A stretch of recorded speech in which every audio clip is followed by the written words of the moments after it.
Football unites to kick racism off social media. I'm Stuart Hughes with a special Bees Bulletin.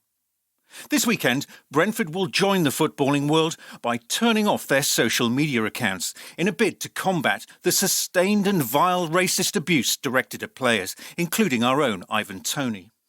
The goal is to emphasise social media companies must do more to eradicate online hate. Twitter, Facebook, Instagram and the other social media platforms are being urged to filter, block and quickly take down offensive posts and improve the verification of accounts. Ahead of the boycott, I spoke to former Brentford player Carly Osborne, who's now head coach of Brentford Women. I asked him what had led to the demands for a social media blackout. I think it probably reached a point many years ago when something had to be done about it, and the fact that we're still seeing it and players are having to experience it and go through these things is tough. But that we're trying to make a change, and the media companies need to do something, and they need to do it now. And hopefully this is the start of maybe making that change. So you decided on a boycott. Do you think that's a good way of sending a message out to the social media companies and to people who call themselves fans but are responsible for some of this abuse to say that this is just not on anymore? I think as a start, I think there's a long way to go and a lot more that needs to be done. And I think, the social media companies need to understand that this is something that affects players and people far beyond that one moment of maybe reading it or seeing it or hearing it. It affects people and players for a long time, and it sends players into games and into training and things like that with scars that they then carry from that.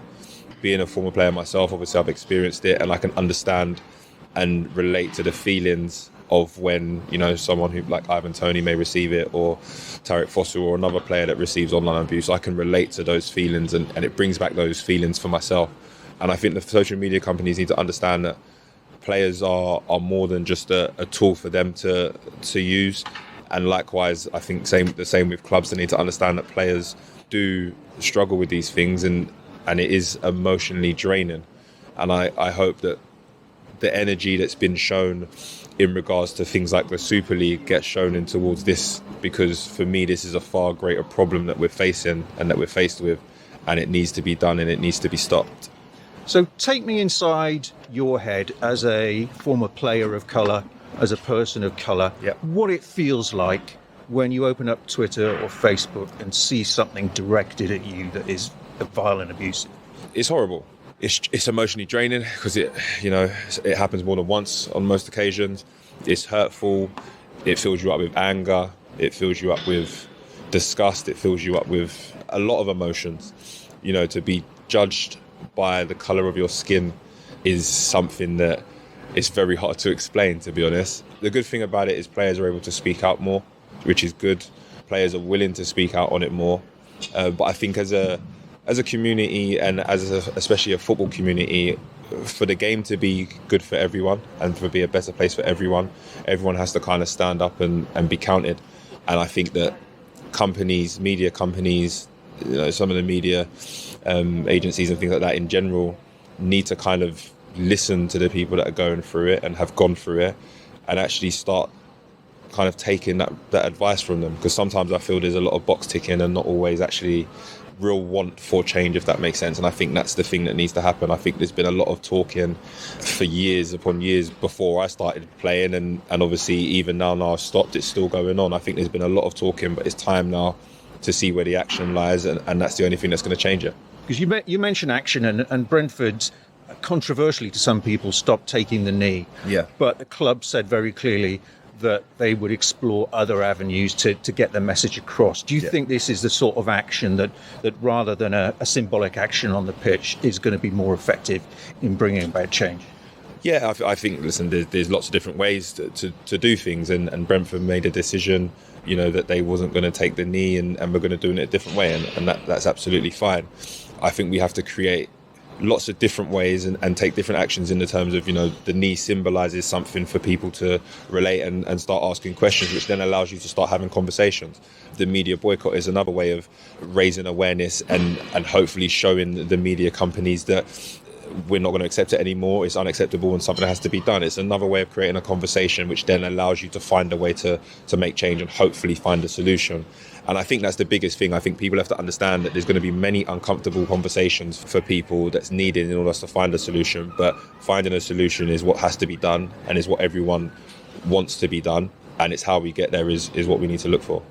Without wanting to defend the abuse at all, some people will say, well, these players are paid a lot of money. Yeah. They have a great life. And if they have to take a bit of stick online, well, that's a small price to pay. What would you say in response to that? To somebody who would say, well, they just need to man or woman up a bit and get used to it. I would say that's probably not the case. I would say, firstly, I think football players get judged and defined on the fact of how much they earn. I think that's a very unfair treatment. Yes, they do earn a lot of money for a lot of the work they put in. You don't just turn up one day and become a footballer. You've been applying your trade and learning this and dedicating your whole time and life to this from the ages of kind of 6 to 7 to when you hopefully make it and have a long career. But I think what people need to remember is players are people first. And I think that's forgotten in the football world sometimes, because they're people before anything else, and they have emotions, they have feelings. And as we've seen, sometimes when those things are kind of not noticed or not recognised, and people can feel like they heard an abuse at a player, but ultimately it's his job. And we've seen recently how when things have become difficult for players and them as people, we've had some tragic incidents. And I think people need to recognise that at the end of the day, players are human beings. So they go through all of the same feelings and experiences as every other human being does. And I'm sure if any other human being was at their place of work, they wouldn't want abuse hurled at them, whether it be at a game or online, and never be able to escape it. And I'm sure if it was any other line of work, it would be dealt with very quickly and very swiftly. But for some reason, people feel because they pay their money, they have the right to say and do what they want. And I'm not quite sure, because if a player went into their job of work, their place of work, shall I say, and started hurling abuse for what they get paid for, I don't think they'd appreciate it either. Because we do seem to have found ourselves in this strange world now where things can be said seemingly without consequence. And thankfully, we haven't seen it with high-profile sporting stars, but we have seen it particularly in the entertainment world. That words do have consequences. Yeah, they do. Words do have consequences. Words are an extremely powerful thing. And I think sometimes that's forgotten and taken for granted.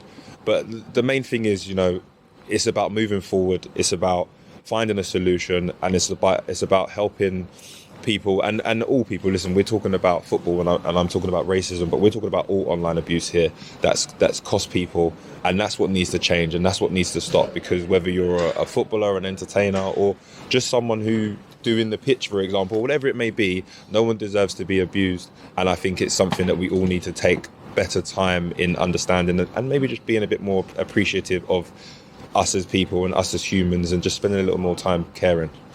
In your work with Brentford women, given that you've seen the effect that this can have, is this something that you talk about with the women's team, that they may not be receiving direct abuse, but they be exposed to racism online in other ways? Is this something you talk about and help the players that you work with to process it and to, if not understand it, at least turn off from it? Yeah, it is something that we talk about. It's something that I want to talk about more, so they can be kind of prepared for it.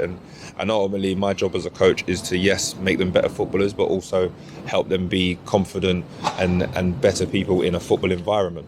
If I can help them any way, I will. But the most important thing for me is I treat them as people first, like I said earlier, before the players. And as long as the person is in a good place, then the player will go and deliver what we want. And that's key, and that's what I need to do.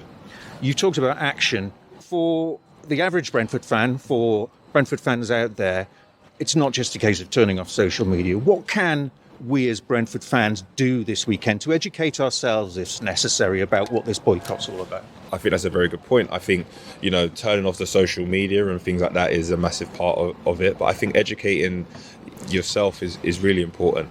I think the more people that can educate themselves on certain issues, people's culture, where people may have been, history, because history is objective, it's important. I've spent a lot of time, kind of researching history and looking into things in a different way to be more informed, so that whenever I speak about it, I'm in a place of good information and understanding where things can come from. And also that's allowed me to be comfortable having conversations, whether they be comfortable ones or uncomfortable ones. But ultimately, the reason I'm able to do that is because I want to do better, and I want to make sure that I'm giving the right information to people and understanding where people come from. And I think that's a key, just taking that time to maybe kind of look into something different, learning a little bit of history and understanding why people may be faced with what they're faced with today. And finally, I would hope that the sort of people who would be responsible for this kind of abuse aren't watching because they are not welcome. Yeah. But what would you say to somebody before they press post or send who's written a message which clearly crosses the line? What would you say to them just before they press send? For me, I would say think about the actions that you take. Think about how you would feel if that was directed to you or a family member. Think about, how the consequences that's going to have on somebody else.